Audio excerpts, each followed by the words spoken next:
Hello बच्चों, आज हम देखने जा रहे हैं वर्ग चौथी का यह पाठ जो कि है अपना गांव। अपना गांव मीन्स माय विलेज। गांव का मीनिंग होता है विलेज। तो हम पढ़ते हैं यह पाठ। बातों बातों में आप अपने आसपास की कौन कौन सी चीजें बदलना चाहते हैं जिससे वह और अच्छी बन सके। खेत, नहर, बगीचे आदि सुनकर आपको कहाँ की याद आती है। मीन्स वो पूछ रहे हैं कि आप अपने आसपास की कौन कौन सी चीजें बदलना चाहते हैं और खेत, नहर, बगीचे आदि आपको कहाँ की याद आती है। प्रकृति के सौंदर्य के अपने भीतर समेटने वाले गांव शहरी लोगों को लुभाते हैं। जैसे हर कोई गांव में जाता है तो उनको बड़ी खुशी होती है। शहर से गांव में जाता है तो हरे भरे खेत, कल कल करके बहती नदियाँ, पेड़ों की डालियों पर झूला झूलते बच्चे, सरल जीवन। ऐसा शहरों में कहाँ। शहरों में यह दिखाई नहीं देता है कि वहाँ पे जो सरल जीवन होता है, झूले रहते हैं, बच्चे खेलते हैं, यह हमें शहरों में नहीं दिखाई देता है।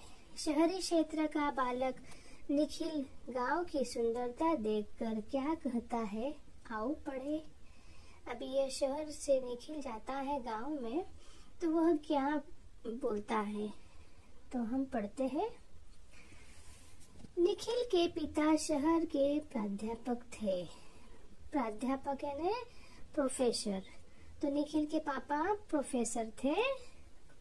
उसके चाचा गांव में रहते थे। निखिल के चाचा कहाँ रहते थे? गांव में, विलेज प्लेस में रहते थे। एक बार वह अपने पिताजी के साथ उनके गांव आया। एक बार निखिल अपने पिताजी के साथ वो गांव में आया। उनकी गाड़ी एक छोटे से स्टेशन पर रुकी। एक छोटे से स्टेशन पर उनकी गाड़ी रुकी। वहाँ उनके चाचा जी उनकी प्रतीक्षा कर रहे थे। यानी निखिल के चाचा उन्हें लेने आए थे तो वहाँ वह प्रतीक्षा कर रहे थे, वेट कर रहे थे। प्रतीक्षा में का मीनिंग होता है वेट। वे सब तांगे से घर की ओर चल गए।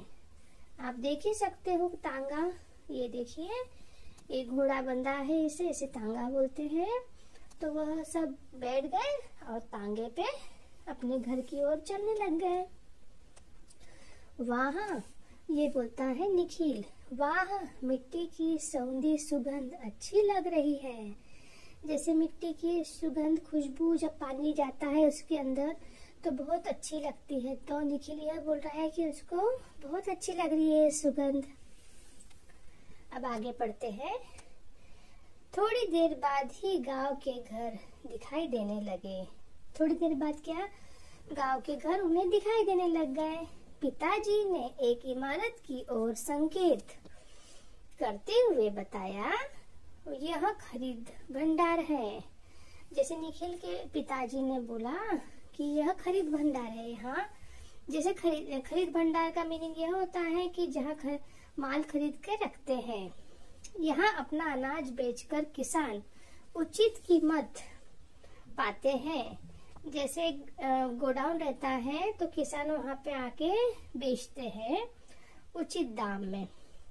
यहाँ से अनाज पहले सरकारी गोदाम में पहुँचाया जाता है। जैसे सरकार वह खरीद लेती है किसानों से और फिर वह सरकारी गोदाम में पहुँचाया जाता है और वहाँ से यह उचित दर की दुकानों पर जाता है। फिर दुकान वाले वह खरीद लेते हैं, जहाँ से हम राशन के रूप में इसे प्राप्त करते हैं। जैसे दुकान वाले भी, जो बड़े बड़े दुकान वाले, वह भी खरीदते हैं और सरकार जो राशन के रूप में देते हैं वह भी अनाज यह मिल जाता है। गांव की सुंदरता देखते हुए वे घर पहुंच गए। जैसे तांगे पर वह घर जा रहे थे तो वह सुंदरता देखते देखते घर पहुंच गए। घर के आंगन का फर्श कच्चा था लेकिन सफाई से लिपा गया था। घर का जो फर्श था वह कच्चा था लेकिन वह साफ सफाई से लिपा था। चाची जी और उनके बेटे हरदेव ने पिताजी के पांव छूकर उनका अभिवादन किया। जैसे चाची जी और उनका बेटा कौन, हरदेव, इनने पिताजी के पैर छुए, निखिल के पिताजी के, क्योंकि वो बड़े थे। चाची जी ने उन्हें स्वादिष्ट छाछ पिलाई। ये छाछ आप समझ ही सकते हो, छाछ मीन्स जो बटर मिल्क होता है वह पिलाया।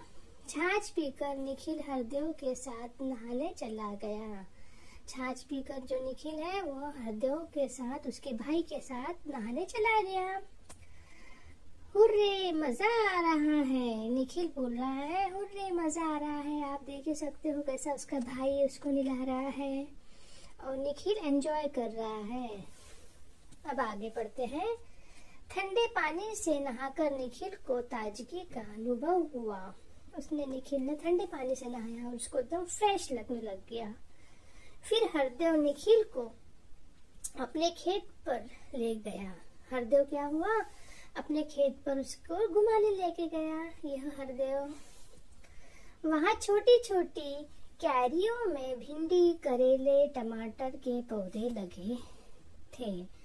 अब छोटी छोटी क्यारी मीन्स बच्चों, क्यारी यानी एक ऐसे छोटे छोटे ये लगे रहते हैं, लाइंस लगी रहती है, उसको बोलते हैं। एक लाइन पे टमाटर लगे थे, एक लाइन पे भिंडी लगी थी, तो छोटी छोटी क्यारी लगी थी। तो वहाँ पे सब उन्होंने बनाई थी और वहाँ पे सभी लगाए थे। लौकी की बेल पेड़ से लिपटी थी। लौकी की भी बेल थी, वह पेड़ से लिपटी थी। निखिल ने नींबू के पेड़ का पत्ता तोड़कर सूंघा। निखिल ने क्या किया, ये देखिए निखिल के हाथ में पेड़ का, नींबू के पेड़ का पत्ता है, वह सूंघा, उसकी खुशबू ली।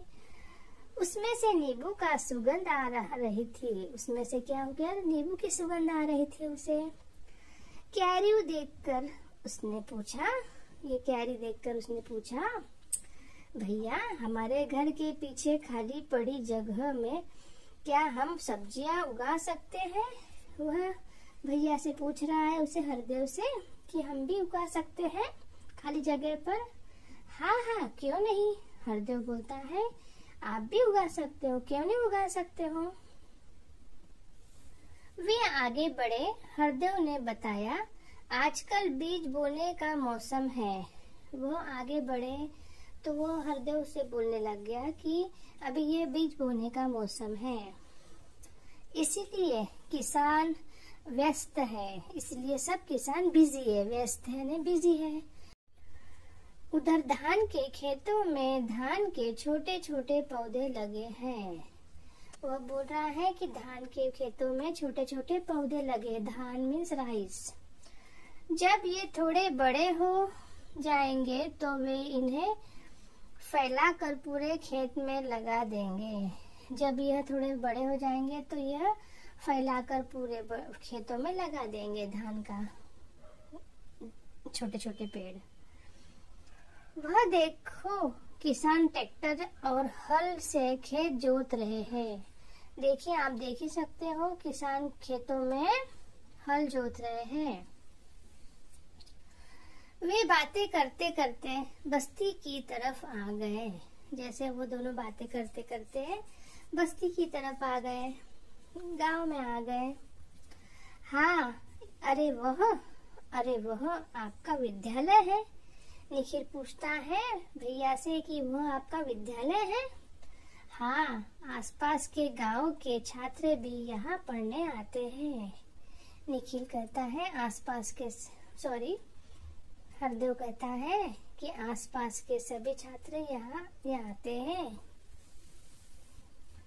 लौटते समय निखिल ने पशुशाला देखी। जब रिटर्न हो गए तो उन्हें पशुशाला देखी, जहाँ पालतू जानवर रखे जाते हैं, उसे बोलते हैं पशुशाला।